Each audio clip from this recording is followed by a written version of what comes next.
How to handle pathological guilt. In this video, I'm going to talk about what pathological guilt is and discuss how it can be treated. I'm also going to give you an exercise that you can do to address pathological guilt. Pathological guilt, first thing to say about it is to differentiate it from toxic shame. We could say that guilt has to do with action, whereas shame has to do with the self more generally. Now, when scientists who study emotion talk about shame, they use that concept to refer to a broad family of emotion that would include guilt, okay?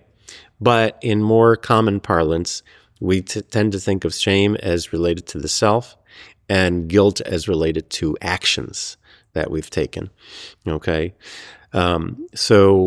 Toxic guilt is a feeling of guilt that is not in response to a violation of our integrity or is out of proportion with an integrity violation. So guilt is something that arises when we violate our integrity or violate the integrity of the group that we're in. If it's responsive to real violations of integrity and proportional, then it's not going to be toxic. It's a helpful teacher. Okay, when you do something that's destructive, it's natural that there's a bad feeling. That bad feeling motivates us to change and get better. Guilt is toxic when it's either out of proportion with the crime, or if it's in response to no crime, okay, and that's when we have toxic guilt. Clinically, toxic guilt is associated with what we call compulsion, right? Obsession, which is thought to often go along with compulsion, has to do with self-doubt, okay? But obsession and compulsion don't always go together. Sometimes you have compulsion without obsession, and sometimes you have obsession without compulsion. Okay, and in this video, I'm just focused on the compulsive part, but toxic guilt, I think, is a more essential way to name the symptom there and the distress. With toxic guilt, there's a couple things that we want to do. A few things. First, we want to recognize it and be able to name it. Toxic guilt. Second, we want to be more accepting with ourselves with respect to mistakes. Okay? Well, they're all human and we all make mistakes. We want to be accepting with ourselves with respect to them. Okay? That will allow us, by the way, to process any genuine error and get better.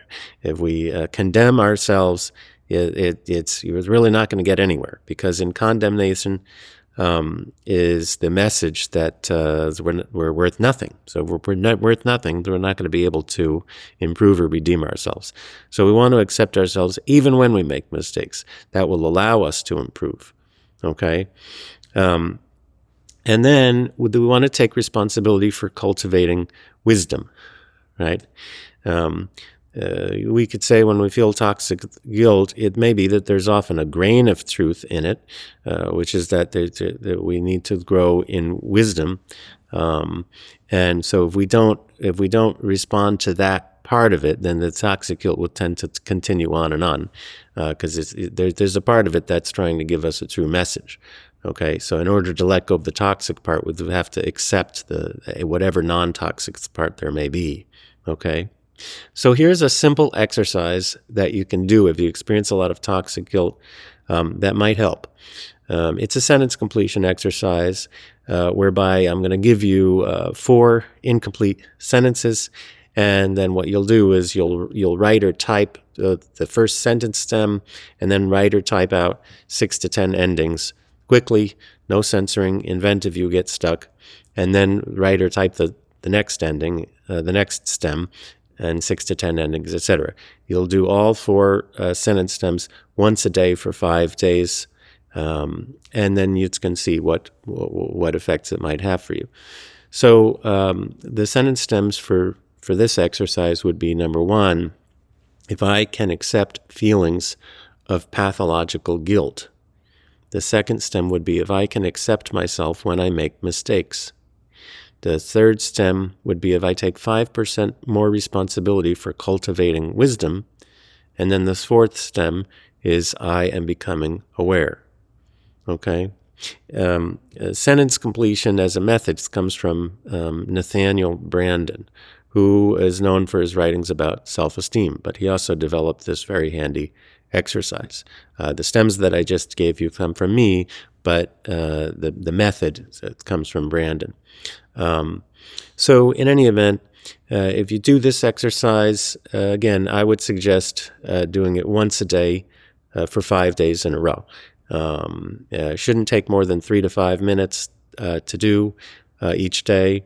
And then after you've completed the exercise after the 5 days, you can kind of reflect on what came up and also just notice any possible positive changes that might occur as a result of it with respect to pathological guilt. Okay, so I hope you've enjoyed this video about pathological guilt and found it useful, and I'll be back with more soon.